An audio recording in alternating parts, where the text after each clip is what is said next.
Good morning, good evening, good afternoon, wherever you are in this world. I'm DJ Unification, also known as Double Dragon 912. And today, guess what, ladies and gentlemen? News Fridays is finally back. Gameplay footage you see in the background, I don't know yet. Like I told y'all, I like to surprise you and surprise me. Y'all know how I like to do it. Y'all always know by now. Well, we got some very interesting news stories that came out not too long ago. One just came out literally today. We're going to get into all that. Y'all know. Thank y'all for watching. Thank y'all for subscribing. And before I get into all this stuff, remember, Jesus Christ love y'all. God sent His Son, Jesus Christ, to die for our sins. Y'all try to get to know Him, man, before it's too late. I'm telling y'all, I would not be sitting up here talking to y'all if it wasn't for Jesus. I'm telling you. I'm still breathing. Thanks to Him. That being said, let's get into my first news story for today, ladies and gentlemen. Hope y'all like this new camera view I'm doing. I'm just trying stuff out, see if it's going to stick. Anyway, let's get into this. First thing I want to talk about, this is from the Gamer website. I saw this on, anyways. Everything I talk about, click link in the description. Back up everything I talk about with news articles. Here we go. We apologize and would like to correct this, says analysts who claim Final Fantasy 16 only sold 3.5 million copies. Wow. Now, this is what they had to say. Last week, an analyst claimed that Final Fantasy 16 had only sold 3.5 million copies since launch. Considering its recent release on Steam and continued price cuts, that seemed like a very big loss. That report has since been updated to confirm that the numbers were based on estimates and not confirmed by Square. Wow. Now, I understand they have to go back and make these statements and say whatever, saying we don't know what the sales are now. My thing on this,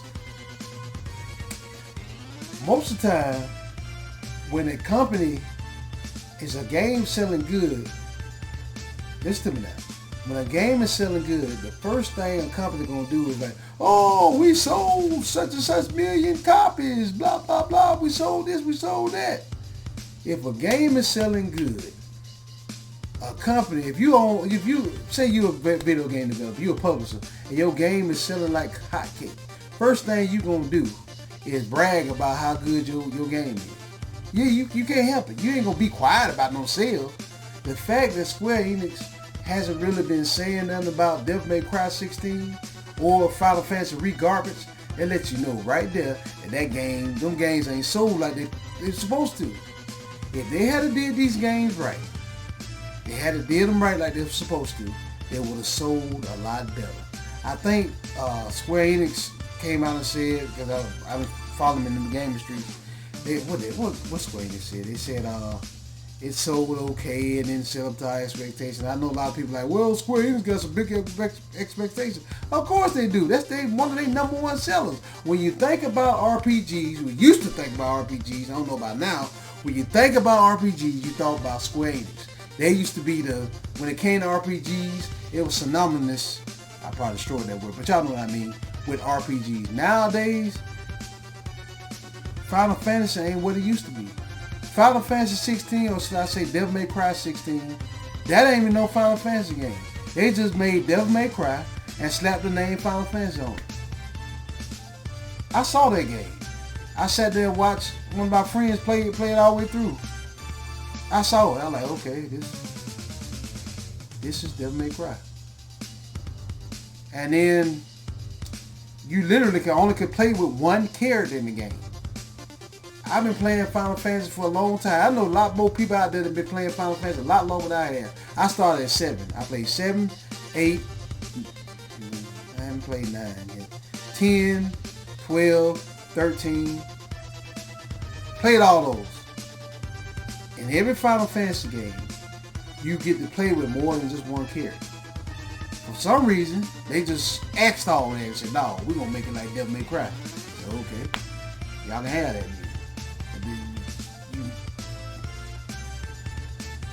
And then don't even get me started with Regarbage. If Regarbage was selling real good, Square Enix be shouting to the rooftop. Now analysts got to go around just guess at what the game is selling because Square Enix ain't saying that. If it was selling good, Square Enix be the first to brag about it. Don't you know who that is? Sony, whenever a game sells good, they talk about it. Microsoft, whenever a game is selling good, they talk about it. Any company out there, when a game is selling good, they talk about it. Monster Hunter, you know, that came out 8 million in what, a week? Atlas, Metaphor Refantasia, first week, million. Persona 3 Reloaded, million. You know, just games like that. When the game is selling, the company is going to talk about it. The fact that Square Enix are not talking about these games, that you know these games bomb. They just ain't going to say nothing. You know, Double Dragon, you just don't like Final Fantasy. But I'm a huge Final Fantasy fan. Back when it was Final Fantasy, yes, I love it. Like I told y'all, if it wasn't for Final Fantasy VII, the original, not that garbage remake, I would have never got into RPGs. That's why nowadays, when it comes to Square Enix, if anything that got Square Enix label on it, 9 times out of 10, I don't buy it. I try to buy it, if I can buy it used, or I do something where Square Enix can't really get no money off of it, really and truly. I just buy the used copy, so they won't get the money. And there's a lot of good games out there that I want to play. Neo, shout out to Joe Rad and Fiction, and we just talking about this on the podcast. PlayStation Collectors Podcast. We just talking about this. I was like, it's kind of hard to protest against Square Enix because they make such some of your good games. Because the new Dragon Quest, all those came out. The 1 and 2 they remastering, and the other one, the 3 that they remaking. I want to get those games. I never got a chance to play those growing up. I want to get the remasters, but because it's Square Enix, I'm not gonna get them unless I can find a used copy of it, a second-hand copy of it, or what's another one? Like I said, that Fantasia game. I want to get that because that's made by the original Final Fantasy creator, and it's turn-based. I love turn-based. I want to get that, but I'm not gonna get it because it's got Square Enix label on it. They done pissed me off so bad, I don't even want to get their products no more. I'm being honest with y'all guys and girls. And it's kind of hard to protest against a company that's so big because they publish and... Anyway, let me get back on topic. The reason why, if this game, all I'm saying is if these games were selling, Square Enix be shouting to the rooftop. The fact that Square Enix are not saying nothing and let you know these games literally bombed. The masses didn't play it. Yeah, it may got some more sales now because it's on Steam, and you know Steam a very broad platform. I don't think they had nothing to do with it. If these games were actually good, it would have sold out on PlayStation. But that's neither here nor there. That's just me saying. You know, I thought this article be of interest to y'all. Anyways, let me not harp on that too much. I don't harp on it too much. Let's keep moving. Moving right along. Moving right along. Rumor. I don't know how much truth this is. Indiana Jones and the Great Circle PS5 physical version comes with a catch. It's the catch. Let me read this to you guys and girls. PS5 physical copies of Indiana Jones and the Great Circle will require an online download. Wow. Leakers suggest a April 17th, 2025 release date with a premium edition coming out 2 days prior.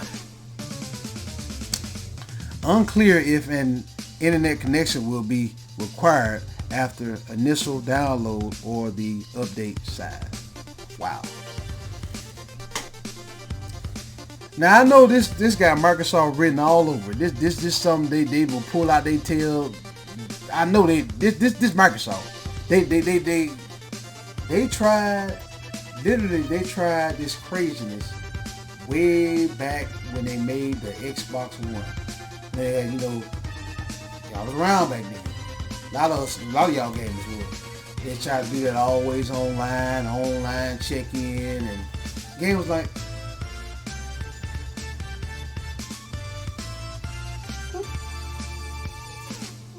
what y'all smoking?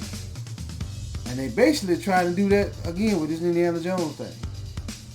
Now, I was thinking about getting Indiana Jones. I'm a huge Indiana Jones fan. I got all the movies. Didn't watch that last one. I heard that last one was trash. And I'm kind of scared to watch it. Kind of scared to pay money to watch that movie. But I was really interested in looking at this game because I heard good things about it. Indiana Jones, I'm a big Indiana Jones fan. And now, since it's got that always online DRM crap on it, I'm probably not going to buy it. I was thinking about buying it for real because I want to be a physical version of it. Y'all know I'm a collector. We like our physical media.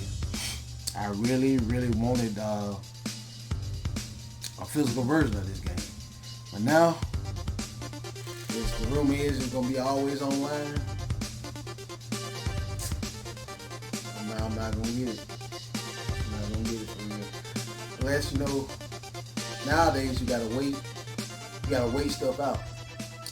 Now, shout out to Joe Rag and Fiction, and they were talking about now, a lot of these games, they like to put the game out there and don't tell you such going on in the game until later on, until like you 5 hours into the game. They try to hide stuff in there. And hopefully, if they hide enough, they've been got the money. You know what I'm saying? They was just talking about that, but these developers, not the developers and publishers, they're a trick boy. Try to trick you, hide stuff. Well, I'll be honest with you. I'm kind of glad we got leakers out there. I know a lot of y'all was like, man, don't you tell leaker to leak the game. It's kind of good that they leaked the game. Because if they didn't leak the game, these publishers and developers, not all of them, because there's some good developers out there. I know some. They will get over on us. They'll put stuff in the game you wouldn't even know about. You be halfway playing through the game, and then next thing you know, something kind of crazy that's happened, and if the leaker hadn't leaked it, we would have never known. Because these companies, and they don't give a deal about us. We just a number. See, it took me a while to learn this. We are just a number to these corporations. They don't give a deal about us. Like I told y'all, I've been working in corporate America for, I had 13 jobs. And one thing I learned about all these corporations, I have yet to meet one yet that's not trying to get over on you. They don't give a deal about you, just a number to them. Especially these big time corporations, they don't care. If anything, what I've learned about working at these different jobs, they taught me on how not to treat people. A lot of these corporations don't give a deal about you.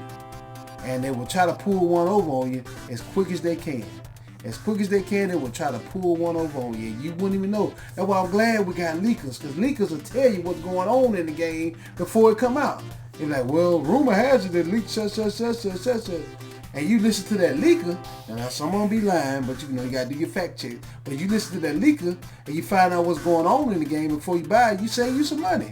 Because these corporations ain't going to tell you. Because they know if you know what's going on in the game right off the bat, you won't buy it.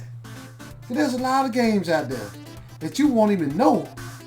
I talked about this on the podcast too. There was a game out there. It was a hack and slash game. Slave 0X. I'm thinking, all right, it's a nice looking game. It's got hack and slash. It's beat 'em up. I'm like, all right, cool. I'm playing the game. Next thing I know, I see, a dude come out there with his shirt wide open, and other dude looking at him all kind of crazy. I'm like, what's going on? Don't get me wrong. No offense to whoever into that stuff.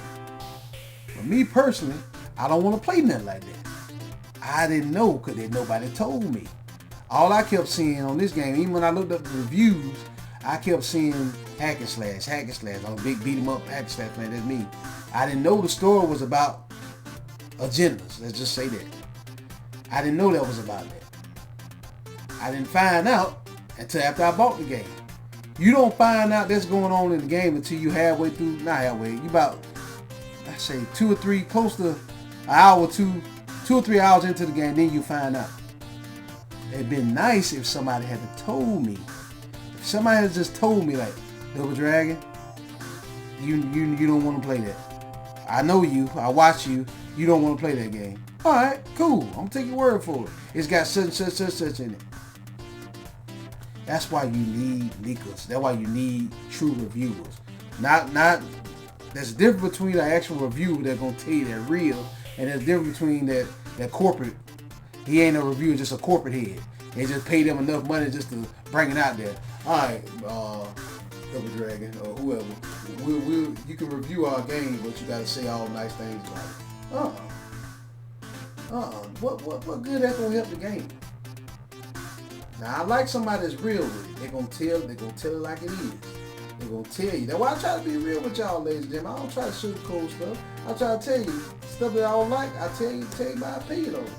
You know what I'm saying? That's why we need leakers. We need leakers and reviewers, real reviewers, not the other stuff. We need them because if somebody had just been real with me about Slave Zero X, told me about exactly what the storyline about, I could have saved myself $30. Now I got a game I'm not gonna play because it got all that in it. It's ridiculous. And well, I'm happy we got leakers. I'm happy we got true reviewers out there because appreciate y'all. Cause y'all helping us, you know, save money and helping us fight this. Well, anyways, but let me get back on subject. My fault, y'all. Sometimes I get off subject. If this is true, Indiana Jones Great Circle physical version is always online, I'm not buying it. I'll be honest with y'all, I'm not buying it. If it's true, not buying it. Yeah. I thought y'all need to know about that, you know, for my physical media people out there, and then the people that don't like DRM, like I don't, let y'all know about that right there. Because literally, if the PlayStation Network go down, your copy is just a paperweight. Because you ain't got no internet, your copy is just a paperweight. So that's ridiculous. Y'all be ashamed of yourself. Microsoft, Sony, all y'all need to be ashamed of yourself for that. But thought I'd let y'all know about that. So let's keep moving. Moving right along. Moving right along. Now, ladies and gentlemen, let's talk about my last news stories for today. Basically, it's a whole bunch of news stories. If y'all did not know, as y'all gonna watch this happened yesterday. Nintendo Direct came out. This was all the biggest announcements, and I'm gonna get into all the big announcements that I really liked, and we're gonna talk about this, ladies and gentlemen. Talk about some that really stood out to me. So first thing was, it said Dragon Quest 1 and 2 HD remake was announced. Wow. Now, they said it's gonna come out in 2000 sometime this year, and I was thinking about getting this, but Square Enix done pissed me off so bad, ladies and gentlemen. I don't even know if I want to get it, but this is a remaster, or actually a remake of the first and second one, and letting y'all know about that. Then we got what else? We had No Sleep for Kamina Date AI some. I don't even know, ladies and gentlemen. That's one. Now, this one really stood out to me. Raito remastered the mystery of the Soulless Army. Wow! Now this game actually came out on PS2. I actually bought it on my PS3. I still got a digital copy of that. There ain't no physical copy. I got a digital copy of that on the PS3, and it tricked me because I thought this game, you know, it's like Persona, was turn-based. It's not turn-based. It's actually action-based RPG, and it's supposed to come out July 19th. I don't know if I really want to get this one, ladies and gentlemen, because I still haven't played the one that came out on PS2. It looks good. I'll give it that. It does look good. So I don't know. We'll see on that one. Also, we got a Gradius Origin announced for PS5, Xbox Series X and S, Switch, and PC. And this one is coming out on August 7th. Now, this one really caught my eye. Let's see what we got here. Here's an overview. Let's see what we got. Salamander 3, Gradius, the Japanese ROM version, the Japanese Bummer version, and the North American version. Then we got Salamander, Japanese version, North American version, Life Force, Japanese version, and Gradius 2. Let's see what else they got on here. Gradius 3, the Japanese version and North American version. But the only version of Gradius 3 I really like is Super Nintendo version. Then they got Salamander 2, the Japanese version. So that comes out on August 7th. And of course, the people that are doing the physical version are going to be limited run, limited Millennium games. I guess my problem with limited run, ladies and gentlemen, I guess I gotta go ahead and admit this. That's my problem. I need more patience. Because whenever limited run games does a game, it just seems like it takes forever in the day to get to you. Because right now, I ordered some off of PlayAsia. And PlayAsia done went there, and it was Spirit Mansion.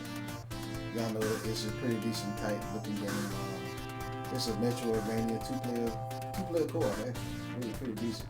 Came out on Steam, and the physical version came out in Europe only, but PlayAsia had them a copy of it. So I went and did the PlayAsia thing, got 3 different games, just to if you do at PlayAsia, you get 3 different games. It gives you you got to get over $100 to get free shipping. And so I got Spirit Mansion and 2 other games. And I ordered that way back at the beginning of February, February 28th. I'm like, most time it don't take this long. It don't take this long for me to get my games. I'm like, most time 2 weeks, 3 weeks, it been there. I was wondering like, why my game in there? I'm looking on the website. It didn't say it was out of stock. Why I ain't got my game? So I hit them up, and they said, well, we didn't know that it was out of stock. We didn't change our stock thing and didn't let you know. I was like, well, if you had told me it was out of stock, I could have went to Amazon and got me their version of it. It would have, at least I know it get to me. I went to y'all because, y'all got the little deals going on. They said, well, we didn't know, we didn't transfer we didn't update our internet to make it look like the same way. We didn't. Basically, they gave me a whole bunch of corporate talk. If y'all didn't know, corporate talk is when they give you the biggest BS excuse they can think of. Corporate talk sound the same, they just do it in a different way. Well, sir, we didn't know that, we didn't do that. I know, we're sorry, sir, that you have to wait on your package. Blah, blah, blah, blah, blah, blah. Bunch of, it sound like that, how can I say this? It sound like, Charlie Brown. That what it sound like. Cause they basically blowing smoke up your behind. And I ain't never had problems out of PlayAsia. PlayAsia always been pretty good for me. This is my first time ever having problems with them. So I said to myself, I'm trying to give them like at least about 2 weeks. And then if I ain't heard nothing about 2 weeks, I'm gonna see if I can get my money back. But this is ridiculous. I've been wanting that game for a minute, physical work, but it's ridiculous. But that being said, that's why I don't like limited run games, because they take too long to get your package. I miss the days, ladies and gentlemen, where you could just walk into the store and just pick you up a game without having to worry about it getting shipped to me. And the digital media just gone crazy. But I just don't. I wish limited run games wanted to do with it, ladies and gentlemen. But Figsy and them, shout out to Figsy and Joe. They put me on some different websites I can go to. So cross my fingers. Let's keep moving. Let's see what else went on at the direct that really stood out to me. Gradius Origins. Be on lookout for that, ladies and gentlemen. I'm thinking about getting that. Let's see what else we got. That came out on the thing. Oh yeah, this one really stood out to me. Arcade style beat 'em up game, Marvel Comics Invasion announced for PS5, Xbox Series X, everything. Wow. And now the people that are making this is the same cats that helped make Teenage Mutant Ninja Turtles Shredder's Revenge. Yes. I saw this, ladies and gentlemen. At first I was going to skip past it, like, hold up, what is that? You know, I ain't studying Marvel right now. I was like, what is that? You know. Then I saw beat 'em up, my eyes did like this. And so, and I saw that the same cat, .emu, that made Shredder's Revenge are making this game. They got me so hype. Ooh, I'm ready. I'm ready for this. And it's supposed to launch in 2025. We ain't got a release date yet, but it says 2025. So I'm looking forward to this one. Really looking forward to this one. Sorry, y'all. Sorry about the yawning, but yeah. Name of it is Cosmic Invasion. Marvel's Cosmic Invasion. It looks real good. I'm very hype about that. So the main things that stood out to me at the Nintendo Direct was, like I said, Marvel Comic Invasion.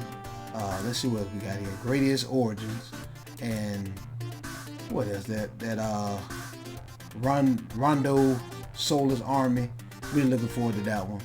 And let me see. Let me read off everything else that happened to at Nintendo Direct for you guys and girls. Let's see what else we got here. We had Shadow Labyrinth.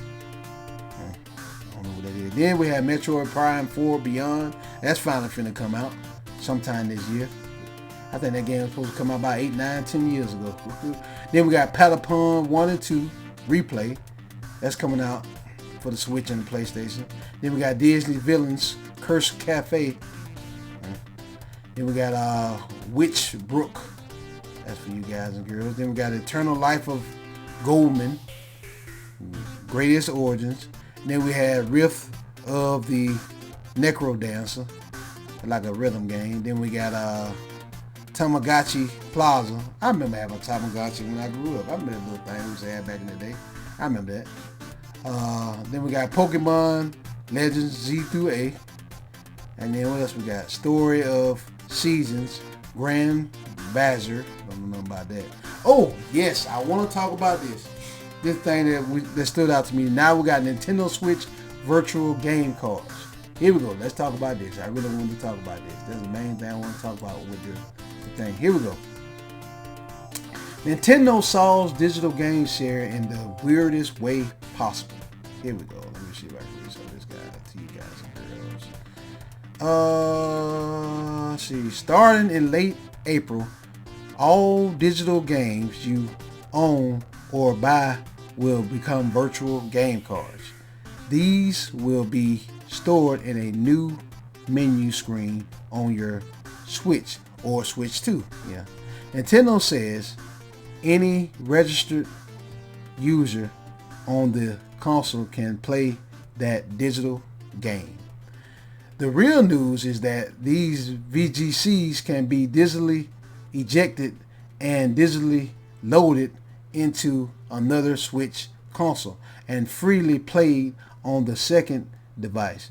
The original Switch user that bought the game can't play that VGC anymore as it's been ejected from the console. So basically, from what I'm gathering is they're basically kind of making it like the digital game. Basically, they're making like the physical. You literally are putting that physical game, which is physical, digital into another digital game. Now, I don't know about that. I see what they're doing, but I don't know about that. I can honestly say with my my PlayStation account, because I share my games with my dad. Cause my dad he got a PS4, I got a PS5. Cause I got PlayStation Plus, he don't have PlayStation Plus. What I do is my dad he like wrestling. Shout out Dad, man. He like the wrestling games. So I buy wrestling games on my PlayStation 5. You can buy the PS4. It comes the PS4 version on PlayStation Plus. So I downloaded on my hard drive, and then what I do, I put my account on his PlayStation 4, and then he can download the game and play it whenever he wants to. But at the same time, even though I download it on his PlayStation 4, I can still play it on my PS5, no problem. So I don't know. I think the way Sony and Microsoft are doing it is better, but at least Nintendo is getting with this digital front. I get why they're doing it. They see Nintendo, listen, Nintendo, Sony, and Microsoft, if y'all want to be in this digital landscape, y'all literally better get with the program, because you know who got that digital market on lock? Steam. Never thought I would say this, because I'm a console guy through and through. What's the name? If Nintendo and them want to, well, they really ain't gonna be able to compete with Steam. With Steam, they're a monster.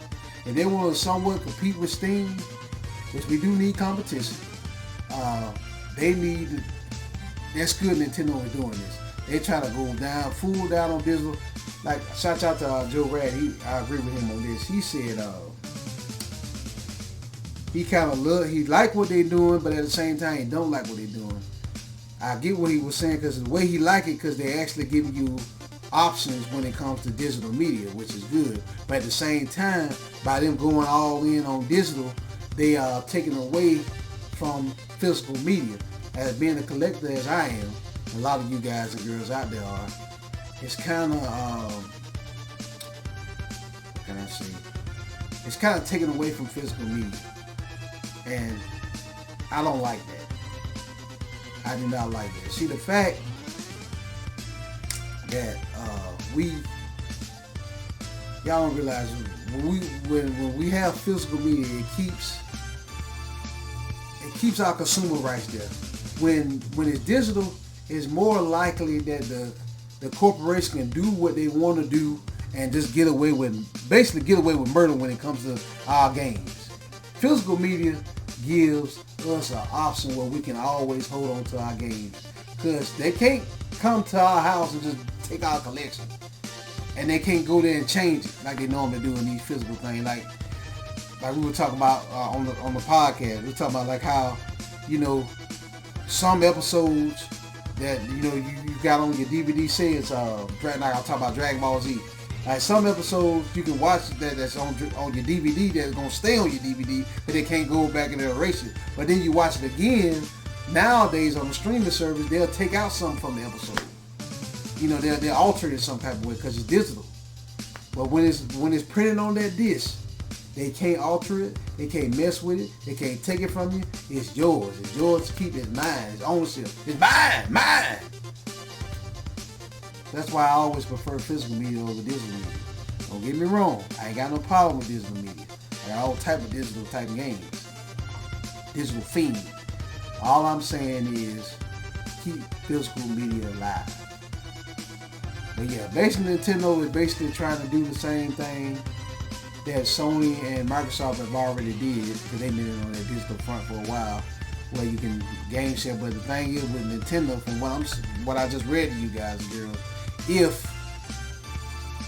you take that digital game and put it onto another Nintendo Switch, you can't still play it on the old Nintendo Switch. You got to play it on that one. You got to keep swapping back and forth. That's why with PlayStation, I know for a fact with PlayStation, even though all I got to do is put my account on my dad's PS4, and I can still play WWE on his account and my account.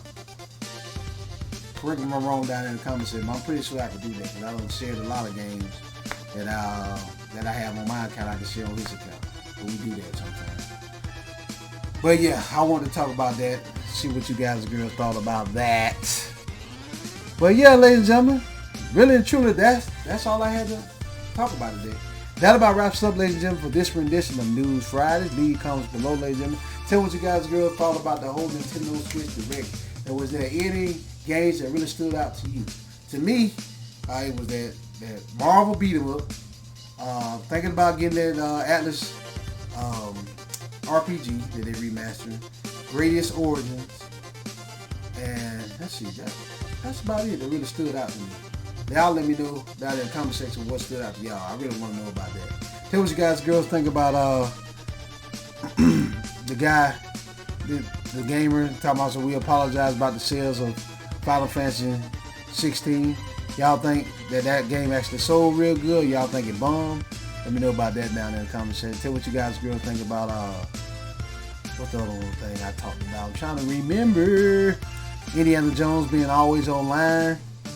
Y'all still gonna get it? Do y'all even care about always online, or do y'all even care? Let me know about all this stuff I talked about down there in the comment section. I would really like to know. Thank you guys and girls once again so much for watching. Stay tuned for more great videos like this on the way. Double Dragon 912 signing out. Peace out.